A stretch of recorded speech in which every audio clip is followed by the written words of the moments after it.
Welcome back to Enchanted Learning. It's me Banasar Khalid. കഴിഞ്ഞ ക്ലാസ്സിൽ നമ്മൾ LDC ക്വസ്റ്റ്യൻ പേപ്പർ ഡിസ്കസ് ചെയ്യായിരുന്നു. ഇന്നും അതിന്റെ കണ്ടിന്യൂഷൻ ആണ്. നമുക്ക് ക്വസ്റ്റ്യനിലേക്ക് കടക്കാം. അപ്പോൾ നമുക്ക് നോക്കാം. താഴെ കൊടുത്തിരിക്കുന്ന പ്രസ്താവന പരിശോധിച്ച് ശരിയായവ കണ്ടെത്തുക. പ്രവർത്തിക്കുക അല്ലെങ്കിൽ മരിക്കുക എന്നത് ക്വിറ്റ് ഇന്ത്യ സമരത്തിലെ മുദ്രാവാക്യമാണ്. ജാലിയൻവാല ബാഗ് ദുരന്തം 1921 ഏപ്രിൽ 13-നാണ്. 1948 ജനുവരി 20-ന് ഗാന്ധിയുടെ നേരെ ഒരു വധശ്രമം നടന്നു. രണ്ടാം വട്ടമേശ സമ്മേളനം 1931 സെപ്റ്റംബർ 2-ൽ ലണ്ടനിൽ വെച്ച് നടന്നു. അപ്പൊ ഈ നാല് ഓപ്ഷനുകൾ ഏതൊക്കെയാണ് ശരിയായവ? ഒന്നാമത്തത് എന്താണ്? പ്രവർത്തിക്കുക അല്ലെങ്കിൽ മരിക്കുക എന്നത് ക്വിറ്റ് ഇന്ത്യ സമരത്തിലെ മുദ്രാവാക്യമാണ്. അത് ശരിയാണ്. അടുത്തത് ജാലിയൻവാല ബാഗ് ദുരന്തം 1921 ഏപ്രിൽ 13-നാണ്. അത് ശരിയാണോ? അത് തെറ്റാണ്. 1921-ൽ 1919-ലാണ് ജാലിയൻവാല ബാഗ് ദുരന്തം നടന്നത്. ഇനി 1940 ജനുവരി 20-ന് ഗാന്ധി നേരെ ഒരു വധശ്രമം നടന്നു. അത് ശരിയാണ്. അടുത്ത രണ്ടാം വട്ടമേശ സമ്മേളനം 1931 സെപ്റ്റംബർ ലണ്ടനിൽ വെച്ച് നടന്നു. രണ്ടാം വട്ടമേശ സമ്മേളനം നടന്നത് എന്നാണ്? 1931 സെപ്റ്റംബറിൽ വെച്ചാണ് രണ്ടാം വട്ടമേശ സമ്മേളനം നടക്കുന്നത്. അപ്പൊ അതും ശരിയാണ്. അങ്ങനെയാണെങ്കിൽ ഓപ്ഷൻ ഏതാണ്? ഓപ്ഷൻ സി ആണ്. 1, 3, 4 ഉത്തരമായിട്ട് വരുന്നത്. 1, 3, 4 ഉത്തരമായിട്ട് വരുന്നത്. നമുക്കിനി ഓപ്ഷൻസ് ഓരോ ഉത്തരങ്ങളും വിശദമായിട്ട് നോക്കാം. ഒന്നാമത്തെ ചോദ്യം എന്താണ്? പ്രവർത്തിക്കുക അല്ലെങ്കിൽ മരിക്കുക എന്നത് ക്വിറ്റ് ഇന്ത്യ സമരത്തിലെ മുദ്രാവാക്യമാണെന്നാണ് ഇവിടെ പറഞ്ഞിരിക്കുന്നത്, അല്ലെ? അപ്പൊ ക്വിറ്റ് ഇന്ത്യ സമരത്തെ കുറിച്ച് നമുക്കൊന്ന് നോക്കിയാലോ. എന്താണ് ക്വിറ്റ് ഇന്ത്യ സമരം? എന്നാണ് ക്വിറ്റ് ഇന്ത്യ സമരം നടന്നത്, അല്ലെ? 1942-ലാണ് ക്വിറ്റ് ഇന്ത്യ സമരം നടന്നത്. അപ്പൊ ക്വിറ്റ് ഇന്ത്യ സമരം എന്ന് പറയുന്ന പ്രഖ്യാപനം ഉണ്ടായത് എന്തിനെ അടിസ്ഥാനപ്പെടുത്തിയാണ് ക്വിറ്റ് ഇന്ത്യ സമരം എന്ന സമരം ഉണ്ടായത്? അതായത് ക്രിപ്സ് മിഷന്റെ പരാജയത്തെ തുടർന്നാണ് ക്വിറ്റ് ഇന്ത്യ സമരം ഉണ്ടായത്, അല്ലെ? ക്രിപ്സ് മിഷന്റെ പരാജയത്തോടെ. എന്താണ് ക്രിപ്സ് മിഷൻ? അതായത് രണ്ടാം ലോക മഹായുദ്ധത്തിൽ ഇന്ത്യയുടെ പിന്തുണ ലഭിക്കുന്നതിന് വേണ്ടിയിട്ട് ബ്രിട്ടീഷ് ഭരണാധികാരികൾ നിയോഗിച്ച ഒരു കമ്മിറ്റിയാണ് ക്രിപ്സ് മിഷൻ എന്ന് പറയുന്നത്. അപ്പൊ രണ്ടാം ലോക മഹായുദ്ധത്തിൽ ഇന്ത്യയുടെ പിന്തുണ നേടുന്നതിന് വേണ്ടിയിട്ട് ബ്രിട്ടീഷ് ഭരണകൂടം നിയോഗിച്ച ഒരു കമ്മിറ്റിയാണ് ക്രിപ്സ് മിഷൻ എന്ന് പറയുന്നത്. ഈ ക്രിപ്സ് മിഷന്റെ അധ്യക്ഷൻ ആരായിരുന്നു? സർ സ്റ്റീഫോർഡ് ക്രിപ്സ് ആയിരുന്നു ക്രിപ്സ് മിഷന്റെ അധ്യക്ഷൻ. ഇനി ക്രിപ്സ് മിഷനെ ഇന്ത്യയിലേക്ക് അയച്ച ബ്രിട്ടീഷ് പ്രധാനമന്ത്രി ആരായിരുന്നു വെച്ചാൽ അത് വിൻസ്റ്റൺ ചർച്ചിൽ ആയിരുന്നു. ക്രിപ്സ് മിഷൻ ഇന്ത്യയിൽ എത്തിയ കാലഘട്ടം നമ്മൾ ഈ ക്വിറ്റ് ഇന്ത്യ സമരത്തെ കുറിച്ച് മനസ്സിലാക്കുന്നതിന് മുമ്പ് എന്തിനെ കുറിച്ച് മനസ്സിലാക്കണം? ക്വിറ്റ് ഇന്ത്യ സമരത്തിന് കാരണമായ ക്രിപ്സ് മിഷനെ കുറിച്ച് മനസ്സിലാക്കണം. അപ്പൊ ക്രിപ്സ് മിഷൻ ഇന്ത്യയിൽ എത്തിയത് എന്നാണ്? 1942 മാർച്ച് 22-നാണ് ക്രിപ്സ് മിഷൻ ഇന്ത്യയിലേക്ക് എത്തുന്നത്. ഇനി ക്രിപ്സ് മിഷൻ ഇന്ത്യയിൽ എത്തുമ്പോൾ ഇന്ത്യയിലെ വൈസ്രോയി ആരായിരുന്നു ചോദിച്ചാൽ അത് ലില്ലിംഗ്തോ പ്രഭു ആയിരുന്നു. ഇനി ക്രിപ്സ് മിഷൻ ഇന്ത്യയിൽ എത്തുമ്പോൾ INC പ്രസിഡന്റ് ആരായിരുന്നു വെച്ചാൽ മൗലാന അബ്ദുൽ കലാം ആസാദ് ആയിരുന്നു. ഇനി ക്രിപ്സ് മിഷനെ ഗാന്ധി വിശേഷിപ്പിച്ചത് എങ്ങനെയാണ്? തകർന്ന ബാങ്കിൽ മാറാൻ നൽകിയ തീയതിയിട്ട ചെക്ക് എന്നാണ് ക്രിപ്സ് മിഷനെ ഗാന്ധി വിശേഷിപ്പിച്ചത്. ക്രിപ്സ് മിഷൻ ഇന്ത്യയിൽ നിന്ന് മടങ്ങുന്നത് 1942 ഏപ്രിൽ 12-നാണ് ക്രിപ്സ് മിഷൻ ഇന്ത്യയിൽ നിന്ന് മടങ്ങുന്നത്. അപ്പൊ ക്രിപ്സ് മിഷൻ കുറച്ച് നിർദ്ദേശങ്ങൾ വെച്ചു. എന്തൊക്കെയാണ് നിർദ്ദേശങ്ങൾ എന്ന് വെച്ചാൽ ഈ യുദ്ധത്തിന് ശേഷം, രണ്ടാം ലോക യുദ്ധത്തിന് ശേഷം ഇന്ത്യക്ക് പുത്രികാ രാജ്യ പദവി നൽകാമെന്നും അതുപോലെ തന്നെ സ്വന്തമായ ഭരണഘടന നിർമ്മിക്കാനുള്ള അനുവാദം കൊടുക്കാം. അതുപോലെ തന്നെ പ്രതിരോധ പ്രവർത്തനങ്ങൾ ഒഴികെയുള്ള മറ്റെല്ലാ പ്രവർത്തനങ്ങൾക്കും താൽക്കാലികമായിട്ട് ഒരു ഇടക്കാല ഗവൺമെന്റിനെ രൂപീകരിക്കാൻ അനുമതിയും ബ്രിട്ടീഷ് ഗവൺമെന്റ് നൽകാമെന്ന് ക്രിപ്സ് മിഷൻ നിർദ്ദേശിച്ചു. അപ്പൊ ഈ ക്രിപ്സ് മിഷൻ നിർദ്ദേശങ്ങളെല്ലാം ഇന്ത്യ പൊതുവെ തിരസ്കരിച്ചു.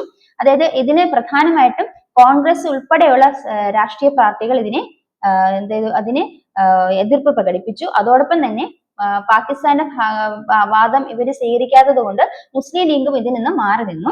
പിന്നെ അതോടൊപ്പം തന്നെ ക്രിപ്സ് മിഷൻ ആര് പിന്തുണച്ചില്ല? ഗാന്ധിജിയും പിന്തുണച്ചില്ല. അത്തരത്തിൽ ക്രിപ്സ് മിഷൻ ഒരു പരാജയമായി തീരുകയും അതിനെ തുടർന്നാണ് ക്വിറ്റ് ഇന്ത്യ സമരം ഉടലെടുത്തത്. അപ്പൊ ക്വിറ്റ് ഇന്ത്യ സമരം 1942-ൽ ഉണ്ടാവാനുള്ള പ്രധാന കാരണം എന്ന് പറയുന്നത് ക്രിപ്സ് മിഷന്റെ പരാജയമാണ് നമ്മൾ മനസ്സിലാക്കണം. ഇനി ക്വിറ്റ് ഇന്ത്യ സമര സമയത്തെ വൈസ്രോയി ആര് തന്നെയായിരുന്നു? ക്രിപ്സ് മിഷൻ ഇന്ത്യയിൽ എത്തുമ്പോൾ വൈസ്രോയി ലില്ലിംഗ്തോ. അപ്പൊ അദ്ദേഹം തന്നെയായിരുന്നു ക്വിറ്റ് ഇന്ത്യ സമര സമയത്തെ വൈസ്രോയി. 1942-ലാണ് ക്വിറ്റ് ഇന്ത്യ സമരം. ഇനി ക്വിറ്റ് ഇന്ത്യ പ്രക്ഷോഭം നടക്കുന്ന ആ സമയത്ത് ഗാന്ധിജി ക്വിറ്റ് ഇന്ത്യ സമയം നടക്കണമല്ലോ. അപ്പൊ അതിനൊരു പ്രമേയം പാസ്സാക്കണം. അപ്പൊ അതിന് INC സ്പെഷ്യൽ സമ്മേളനം വിളിച്ചു കൂട്ടി. അത് ബോംബെയിൽ വെച്ചാണ് സ്പെഷ്യൽ സമ്മേളനം വിളിച്ചു കൂട്ടുന്നത്. ആ സമ്മേളനത്തിലാണ് ക്വിറ്റ് ഇന്ത്യ പ്രമേയം പാസ്സാക്കുന്നത്. 1942 ഓഗസ്റ്റ് 8-നാണ് ഈ പ്രമേയം പാസ്സാക്കുന്നത്. അപ്പൊ ക്വിറ്റ് ഇന്ത്യ പ്രമേയം അവതരിപ്പിച്ച വ്യക്തി ആരാണെന്ന് വെച്ചാൽ ജവഹർലാൽ നെഹ്റു ആണ്. ഇനി ക്വിറ്റ് ഇന്ത്യ എന്ന വാക്ക് ആരാണ് നിർദ്ദേശിച്ചത് അല്ലെങ്കിൽ ആദ്യമേ ഉപയോഗിച്ച വ്യക്തി ആരെന്ന് വെച്ചാൽ യൂസഫ് മെഹർ അലിയാണ്. യൂസഫ് മെഹർ അലിയാണ് ക്വിറ്റ് ഇന്ത്യ എന്ന വാക്ക് ആദ്യമായിട്ട് ഉപയോഗിച്ചത്. അതുപോലെ തന്നെ സൈമൺ ഗോബാക്ക്, ക്വിറ്റ് ഇന്ത്യ എന്നീ പദങ്ങൾ ഉപയോഗിച്ച വ്യക്തി ആരെന്ന് വെച്ചാൽ യൂസഫ് മെഹർ അലിയാണ്. ഇനി ക്വിറ്റ് ഇന്ത്യ പ്രമേയം പാസ്സാക്കപ്പെട്ട സ്ഥലം, പ്രമേയം അവതരിപ്പിച്ചത് എവിടെയാണ്? സ്പെഷ്യൽ അസംബ്ലിയിൽ, INCയുടെ ബോംബെയിലെ സ്പെഷ്യൽ അസംബ്ലിയിലാണ് പ്രമേയം അവതരിപ്പിച്ചത്. അവതരിപ്പിച്ച വ്യക്തി ആരെന്ന് വെച്ചാൽ ജവഹർലാൽ നെഹ്റു ആണ്. ഇനി ക്വിറ്റ് ഇന്ത്യ പ്രമേയം പാസ്സാക്കപ്പെട്ട സ്ഥലം എന്ന് പറയുന്നത് മുംബൈയിലെ ഗോവാലിയ ടാങ്ക് മൈതാനത്താണ് ക്വിറ്റ് ഇന്ത്യ പ്രമേയം പാസ്സാക്കിയത്. ഈ ഗോവാലിയ ടാങ്ക് മൈതാനം പിൽക്കാലത്ത് അഗസ്റ്റ് ക്രാന്തി മൈതാനം എന്നാണ് അറിയപ്പെടുന്നത്. ഇനി ക്വിറ്റ് ഇന്ത്യ ദിനം ആയിട്ട് ആചരിക്കുന്നത് 1942 ഓഗസ്റ്റ് 9 ക്വിറ്റ് ഇന്ത്യ ദിനമായിട്ട് ആചരിക്കുന്നത്. ഗാന്ധിജി അദ്ദേഹത്തിന്റെ പത്രത്തിൽ, അതായത് അദ്ദേഹത്തിന്റെ ഹരിജൻ എന്ന പത്രത്തിൽ ക്വിറ്റ് ഇന്ത്യ എന്ന ആശയത്തെ കുറിച്ച് വ്യക്തമാക്കിയിട്ടുണ്ട്. ഇനി ക്വിറ്റ് ഇന്ത്യ സമരവുമായി ബന്ധപ്പെട്ട് ഗാന്ധി അറസ്റ്റിലായ വർഷം PSCയുടെ ആൻസർ കീ പ്രകാരം 1942 ഓഗസ്റ്റ് 8 ആണ്. ഇനി അടുത്തത് നമ്മൾ മനസ്സിലാക്കിയത് ക്വിറ്റ് ഇന്ത്യ സമരം നടന്നല്ലോ. ഈ ക്വിറ്റ് ഇന്ത്യ സമരവുമായി ബന്ധപ്പെട്ട് ഗാന്ധി അറസ്റ്റ് ചെയ്യപ്പെട്ട ഒരു ജയിൽ ഒരു കൊട്ടാരത്തിന് ഗാന്ധി തടവിലാക്കിയത് അത് ആഗാഖാൻ കൊട്ടാരം എന്നാണ്. ഗാന്ധി ക്വിറ്റ് ഇന്ത്യ സമരവുമായി ബന്ധപ്പെട്ട് ഗാന്ധി തടവിലാക്കിയത് ആഗാഖാൻ കൊട്ടാരത്തിലാണ്. ഇനി ക്വിറ്റ് ഇന്ത്യ സമരത്തെ കുറിച്ച് കൂടുതൽ മനസ്സിലാക്കാനാണെങ്കിൽ ക്വിറ്റ് ഇന്ത്യ സമരത്തിന് നേതൃത്വം നൽകിയ സമര നായകൻ എന്നറിയപ്പെട്ടത് അല്ലെങ്കിൽ ആദ്യം നമുക്ക് പ്രധാന നേതാക്കളെ നോക്കാം. ക്വിറ്റ് ഇന്ത്യ സമരത്തിന് നേതൃത്വം നൽകിയ ആരൊക്കെയാണ്? അരുണ അസഫലി, ജയപ്രകാശ് നാരായൺ, അതായത് റാം മനോഹർ ലോഹ്യ മുതലായ നേതാക്കളാണ് ക്വിറ്റ് ഇന്ത്യ സമരത്തിന് നേതൃത്വം നൽകിയത്. അതിൽ തന്നെ അരുണ അസഫലി ക്വിറ്റ് ഇന്ത്യ സമര നായികയെന്നും ജയപ്രകാശ് നാരായൺ ക്വിറ്റ് ഇന്ത്യ സമര നായകനെന്നും അറിയപ്പെടുന്നു.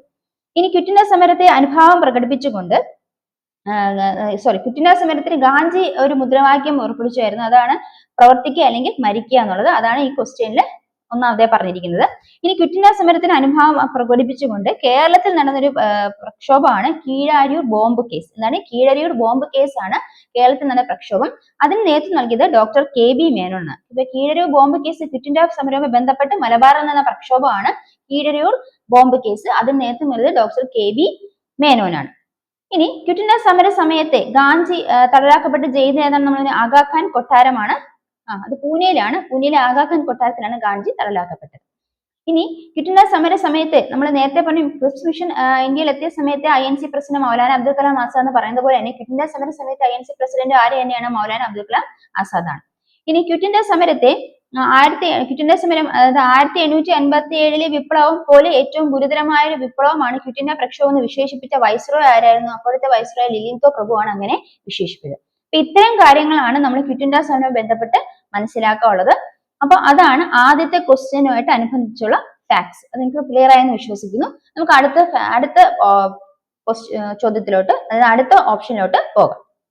രണ്ടാമത് എന്താണ് പറഞ്ഞത്? ജാലിയൻ വാലാബാഗ് ദുരന്തം നടന്ന 1921 ഏപ്രിൽ 13 പറഞ്ഞത്. ഇത് ഓപ്ഷൻ എന്താണ്? തെറ്റാണ് അല്ലെ? 1921 ജാലിയൻ വാല ദുരന്തം നടന്നത്. ജാലിയൻ വാലാബാഗ് ദുരന്തം നടന്നത് 1919 ഏപ്രിൽ 13.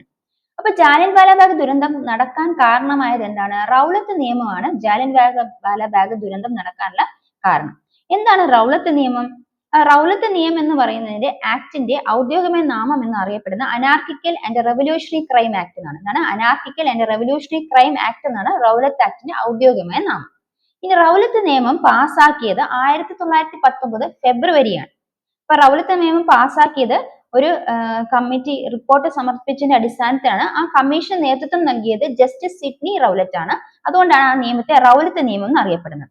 ഇനി റൗലത്ത് നിയമം പാസ്സാക്കിയത് 1919 ഏപ്രിലാണെങ്കിൽ ഫെബ്രുവരിയിലാണ്. 1919 ഫെബ്രുവരിയിലാണ്. എന്നാൽ ഇത് നിലവിൽ വന്നത് 1919 മാർച്ച് 10. റൗലത്ത് നിയമം നിലവിൽ വന്നത് 1919 മാർച്ച് 10. എന്താണ് റൗലത്ത് നിയമം ചോദിച്ചാൽ, വിചാരണ കൂടാതെ ഏതൊരു ഇന്ത്യക്കാരനെയും ബ്രിട്ടീഷുകാർക്ക് യാതൊരു ദയാദാക്ഷിണ്യവും ഇല്ലാതെ തടവിലാക്കാമെന്നുള്ള ഗവൺമെന്റ് നൽകിയ നിയമമാണ് അല്ലെ?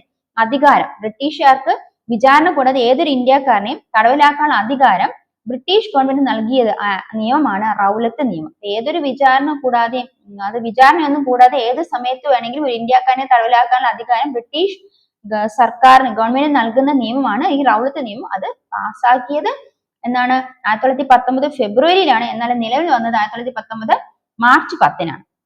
ഇനി റൗലത്ത് നിയമത്തെ ഗാന്ധി കരി നിയമം എന്ന് വിശേഷിപ്പിച്ചു. കരി നിയമം എന്ന് ഗാന്ധി വിശേഷിപ്പിച്ചത് റൗലത്ത് നിയമത്തെയാണ്. ഇനി ജാലിയൻ വാലാബാഗ് കൂട്ടക്കൊലയ്ക്ക് കാരണം റൗലത്ത് നിയമമാണെന്ന് നമ്മൾ മനസ്സിലാക്കി.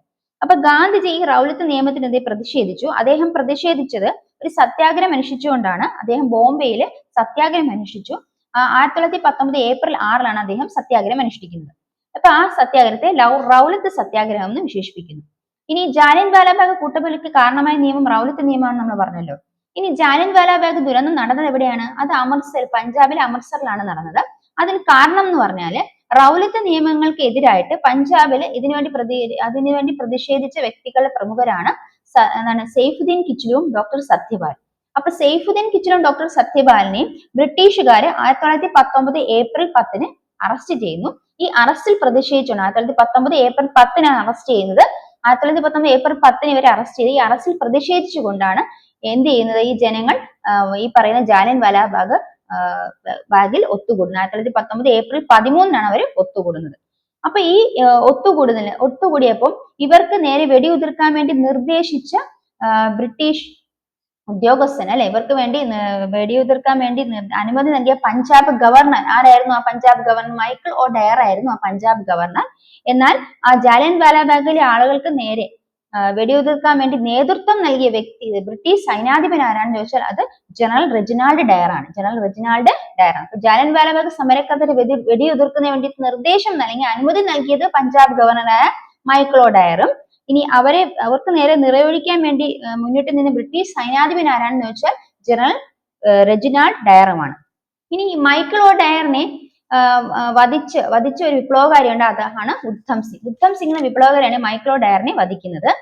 ഇനി ഈ പറയുന്ന ജാലിയൻ വാലാബാഗ് കൂട്ടക്കൊല നടക്കുന്ന സമയത്തെ ഇന്ത്യൻ വൈസ്രോയ് ആരാണെന്ന് ചോദിച്ചാൽ അത് ചെംസ്ഫോർഡ് പ്രഭുവാണ്. ആരാണ്? ചെംസ്ഫോർഡ് പ്രഭുവാണ്. ഈ പറയുന്ന ജാലിയൻ വാലാബാഗ് കൂട്ടക്കൊല നടക്കുന്ന സമയത്തെ ഇന്ത്യൻ വൈസ്രോയ് ചെംസ്ഫോർഡ് പ്രഭുവാണ്. ഇനി ജാലിയൻ വാലാബാഗ് കൂട്ടക്കൊലയെ കുറിച്ച് അന്വേഷിക്കാൻ നിയമിച്ച കമ്മീഷനാണ് ഹണ്ടർ കമ്മീഷൻ. ഏതാണ്? ഹണ്ടർ കമ്മീഷനാണ് ജാലിയൻ വാലാബാഗ് കൂട്ടക്കൊലയെ കുറിച്ച് അന്വേഷിക്കാൻ നിയമിച്ച കമ്മീഷൻ. ഇനി അതുപോലെ തന്നെ ജാലിയൻ വാലാബാഗ് കൂട്ടക്കൊലയുടെ അനുഭവം അതിന് പ്രതിഷേധിച്ചുകൊണ്ട് ജാലിയൻ വാലാബാഗ് കൂട്ടക്കൊലയോട് പ്രതിഷേധിച്ചുകൊണ്ട് ഗാന്ധി അദ്ദേഹത്തിന് കൈസറി ഹിന്ദ് പദവി ഉപേക്ഷിച്ചു. ഗാന്ധി അദ്ദേഹത്തിന് കൈസറി ഹിന്ദ് പദവി ഉപേക്ഷിച്ചു. അതുപോലെ തന്നെ ജാലിയൻ വാലാബാഗ് ദുരന്തത്തിൽ പ്രതിഷേധിച്ചുകൊണ്ട് സർ പദവി രവീന്ദ്രനാഥ് ടാഗോർ ഉപേക്ഷിക്കുന്നു.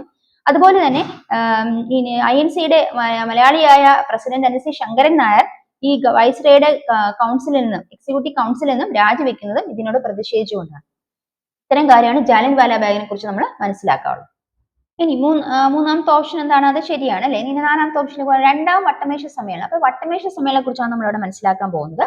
ഒന്നാം വട്ടമേശ സമ്മേളനം നടക്കുന്നത് 1930-ലാണ്. എന്തിനാണ് വട്ടമേശ സമ്മേളനം വിളിച്ചുകൂട്ടിയത്? അതായത് സൈമൺ കമ്മീഷൻ റിപ്പോർട്ടിനെ കുറിച്ചും അതുപോലെ തന്നെ ഭരണ പരിഷ്കാരങ്ങളെ കുറിച്ചും ചർച്ച ചെയ്യാൻ 1930 ബ്രിട്ടീഷ് ഗവൺമെന്റ് വിളിച്ചു ചേർത്ത സമ്മേളനമാണ് വട്ടമേശ സമ്മേളനം. ലണ്ടനിലാണ് ഇത് വിളിച്ചു ചേർത്തത്. അപ്പോൾ ഒന്നാം വട്ടമേശ സമ്മേളനം നടന്ന 1930-ലാണ്. 1930 നവംബർ 12 ഒന്നാം വട്ടമേശ സമ്മേളനം നടക്കുന്നത്. ഈ വട്ടമേശ സമ്മേളനം നടക്കുന്ന സമയത്ത് ഇന്ത്യൻ വൈസ്രോയ് ഇർവിൻ പ്രഭു ആയിരുന്നു. ഇനി ഒന്നാം വട്ടമേശ സമ്മേളനത്തിൽ പങ്കെടുത്ത പ്രമുഖർ ആരൊക്കെയായിരുന്നു? അംബേദ്കർ, മുഹമ്മദ് അലി ജിന്ന, ആഗാ ഖാൻ, തേജ് ബഹാദൂർ സപ്രു എന്നിവരായിരുന്നു ഒന്നാം വട്ടമേശ സമ്മേളനത്തിൽ പങ്കെടുത്തത്. ഒന്നാം വട്ടമേശ സമ്മേളനത്തിൽ പങ്കെടുത്ത ആരൊക്കെയാണ്? അംബേദ്കർ, മുഹമ്മദ് അലി ജിന്ന, ആഗാ ഖാൻ, തേജ് ബഹാദൂർ സപ്രു. ഇനി ഒന്നാം വട്ടമേശ സമ്മേളനത്തിലെ അധ്യക്ഷൻ ആരായിരുന്നു ചോദിച്ചാൽ റാംസെ മെക്ഡൊണാൾഡ് എന്ന അപ്പോഴത്തെ ബ്രിട്ടീഷ് പ്രധാനമന്ത്രിയായിരുന്നു. അദ്ദേഹമായിരുന്നു ഒന്നാം വട്ടമേശ സമ്മേളനത്തിൽ അധ്യക്ഷ സ്ഥാനം വഹിച്ചത്, റാംസെ മെക്ഡൊണാൾഡ്. ഇനി ഒന്നാം വട്ടമേശ സമ്മേളനം ഉദ്ഘാടനം ചെയ്ത ആരെന്ന് വെച്ചാൽ ജോർജ് അഞ്ചാമനാണ് ഒന്നാം വട്ടമേശ സമ്മേളനം ഉദ്ഘാടനം ചെയ്യുന്നത്. ഇനി ഒന്നാം വട്ടമേശ സമ്മേളനത്തിൽ അധസ്ഥിതരെ പ്രതിനിധിച്ചുകൊണ്ട് പങ്കെടുത്ത വ്യക്തി ആരെന്ന് വെച്ചാൽ ഡോക്ടർ BR അംബേദ്കർ ആണ്. ഇനി രണ്ടാം വട്ടമേശ സമ്മേളനം നോക്കുകയാണെങ്കിൽ 1931-ലാണ് രണ്ടാം വട്ടമേശ സമ്മേളനം. 1931 സെപ്റ്റംബർ 7-നാണ് രണ്ടാം വട്ടമേശ സമ്മേളനം നടക്കുന്നത്. ആ സമയത്ത് ഇന്ത്യൻ വൈസ്രോയ് എന്നറിയപ്പെടുന്നത് വെല്ലിംഗ്ടൺ പ്രഭു ആയിരുന്നു. ഒന്നാം വട്ടമേശ സമ്മേളനത്തെ വൈസ്രോയ് ഇർവിൻ പ്രഭു ആണെങ്കിൽ രണ്ടാം വട്ടമേശ സമ്മേളനത്തെ വൈസ്രോയ് വെല്ലിംഗ്ടൺ പ്രഭു ആയിരുന്നു. ഇനി രണ്ടാം വട്ടമേശ സമ്മേളനത്തിൽ ഗാന്ധിജി, അതിന്റെ പ്രത്യേകതയുണ്ട്, ഗാന്ധി പങ്കെടുത്ത ഏക വട്ടമേശ സമ്മേളനം എന്ന് വെച്ചാൽ രണ്ടാം വട്ടമേശ സമ്മേളനമാണ്. 1931 സെപ്റ്റംബർ 7-ആണ്. ഇനി വട്ടമേശ സമ്മേളനത്തിൽ പങ്കെടുക്കാൻ ഗാന്ധി ലണ്ടനിലേക്ക് പോയ ഒരു കപ്പലുണ്ട്. അതിന്റെ പേരാണ് SS രജപുത്താന എന്ന കപ്പലിലാണ് ഗാന്ധി ലണ്ടനിലേക്ക് പുറപ്പെട്ടത്. ഇനി രണ്ടാം വട്ടമേശ സമ്മേളനത്തിൽ അധസ്ഥരെ പ്രതിനിധിച്ചുകൊണ്ട് ഡോക്ടർ BR അംബേദ്കർ, വനിതകളെ പ്രതിനിധിച്ചുകൊണ്ട് സരോജിനി നായിഡു, കോൺഗ്രസിനെ പ്രതിനിധിച്ചുകൊണ്ട് ഗാന്ധിജിയും അതോടൊപ്പം തന്നെ നാട്ടുരാജ്യങ്ങളെ പ്രതിനിധിച്ചുകൊണ്ട് സർദാർ KM പണിക്കറും, രണ്ടാം വട്ടമേശ സമ്മേളനത്തിൽ ഹിന്ദു മഹാസഭയെ പ്രതിനിധിച്ചുകൊണ്ട് മദൻ മോഹൻ മാളവ്യയും പങ്കെടുത്തു. ഇനി ഗാന്ധിജിയെ അർദ്ധനഗ്നനായ ഫക്കീർ എന്ന രണ്ടാം വട്ടമേശ സമ്മേളനത്തിൽ വിശേഷിപ്പിച്ചത് വിൻസ്റ്റൺ ചർച്ചിലാണ്. രണ്ടാം വട്ടമേശ സമ്മേളനത്തിൽ ഗാന്ധിയുടെ ഉപദേശകനായിരുന്ന വ്യക്തി ആരെന്ന് വെച്ചാൽ മദൻ മോഹൻ മാളവ്യയായിരുന്നു. ഇനി വട്ടമേശ സമ്മേളനം പരാജയപ്പെട്ടതിനെ തുടർന്ന് ഈ രണ്ടാം വട്ടമേശ സമ്മേളനം ഒരു പരാജയമായിരുന്നു. അതിനെ തുടർന്ന് സിവിൽ നിയമലംഘനം സമരം പുനരാരംഭിച്ചു. അത് 1932 ജനുവരി 3-നാണ് പുനരാരംഭിച്ചത്. ഇനി മൂന്നാം വട്ടമേശ സമ്മേളനം നോക്കാം. മൂന്നാം വട്ടമേശ സമ്മേളനത്തിൽ വലിയ പ്രസക്തിയൊന്നുമില്ല. അത് 1932-ലാണ് മൂന്നാം വട്ടമേശ സമ്മേളനം. ഇവിടെ ആരും ഈ വട്ടമേശ സമ്മേളനത്തിൽ INC ഒന്നും പങ്കെടുക്കുന്നില്ല. 1932 നവംബർ 17-നാണ് ഇത് ആരംഭിക്കുന്നത്. മൂന്നാം വട്ടമേശ സമ്മേളനത്തിന്റെ ഭാഗമായിട്ട് അതിന്റെ അടിസ്ഥാനത്തിൽ രൂപപ്പെട്ട ആക്ടാണ് ഗവൺമെന്റ് ഓഫ് ഇന്ത്യ ആക്ട് 1935. ഇനി 3 വട്ടമേശ സമ്മേളനങ്ങളും പങ്കെടുത്ത് ദേശീയ നേതാക്കളായിരുന്നു വെച്ചാൽ അംബേദ്കർ, അതുപോലെ തേജ് ബഹാദൂർ സപ്രു ആണ് 3 വട്ടമേശ സമ്മേളനം പങ്കെടുത്ത പ്രധാന നേതാക്കൾ. അപ്പൊ ഇത് ഇത്രയുമാണ് നമ്മൾ ഈ തന്നിരിക്കുന്ന ക്വസ്റ്റ്യൻസിന്റെ ആൻസറിന്റെ വിശദീകരണം. ഇത് നിങ്ങൾക്ക് മനസ്സിലായല്ലോ. അപ്പൊ ഒന്നാമത്തെ ചോദ്യം കറക്റ്റ് ആണെന്ന് മനസ്സിലായി, രണ്ടാമത്തെ ചോദ്യം തെറ്റാണെന്ന് മനസ്സിലായി, മൂന്നാമത്തത് നാലാമത്തെ ഓപ്ഷൻസ് നമ്മളിപ്പോ ഇവിടെ ഡിസ്കസ് ചെയ്തു. അപ്പൊ നിങ്ങൾക്ക് ഇന്നത്തെ ക്ലാസ് മനസ്സിലായെന്ന് വിശ്വസിക്കുന്നു. നമ്മൾ രണ്ടാമത്തെ ചോദ്യത്തില് 4 ഓപ്ഷൻസ് ആണ് ഡിസ്കസ് ചെയ്തത്. ഈ ക്ലാസ് ഉപയോഗപ്പെടുന്നെങ്കിൽ നിങ്ങൾ തീർച്ചയായും എന്റെ ചാനൽ സബ്സ്ക്രൈബ് ചെയ്യണം, ലൈക്ക് ചെയ്യണം, കമന്റ് ചെയ്യണം, ഷെയർ ചെയ്യണം. തുടർന്നും ഇത്തരം ക്ലാസ്സുകളുമായി ഞാൻ നിങ്ങൾക്ക് മുന്നിൽ എത്തുന്നതാണ്. Till then, it's bye from me. Thank you.